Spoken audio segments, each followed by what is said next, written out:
3 things you must do before shooting a documentary.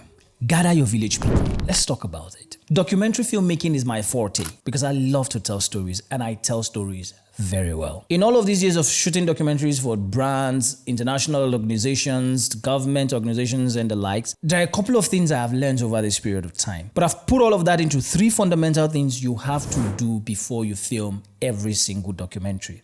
And some of it is just basically knowledge you should have at the back of your mind. And what are these 3 things? Number 1, know the backstory. Never film a documentary blinded. Try as much as you can to familiarize yourself with the story. It will help inform the decisions you make when you film. Whenever a client reaches out to you for a documentary, try as much as you can to have meetings with them, to have a rapport, get to know the story. It's very important. Feed your mind with the information, all of the information necessary about the story, so that when you're filming, it just comes from within you naturally. Number 2, prep your interviewees. If you have interviewees in your documentary that you're going to interview or film their interviews, make sure that you prep them. A documentary is not Who Wants to Be a Millionaire, where you put your subject on a hot seat.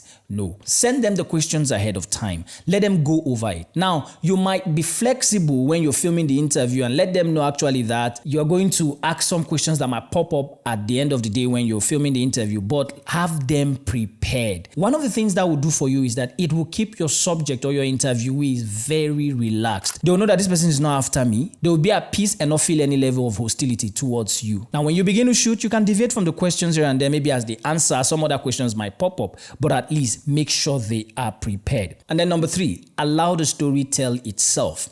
Do not be rigid when you're filming a documentary. Now, you might have your script written down, you might have your shots planned and all of that. Be flexible when you begin to shoot so that the story can flow naturally. Several things might happen when you begin to film that are not in your script. If they are valuable to the documentary and the story you're trying to tell, let them in. Now, a bonus tip, and perhaps one of the most important tips I believe, is this. When you're shooting a documentary, always shoot too much.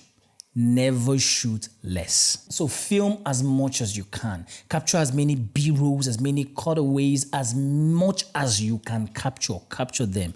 I promise you, it's better. The problem you have in editing is the problem of, I don't know which shot to use, as opposed to having the problem of, I don't have enough shots to use. Now you can thank me. Follow for more tips on filmmaking, cinematography, and content creation.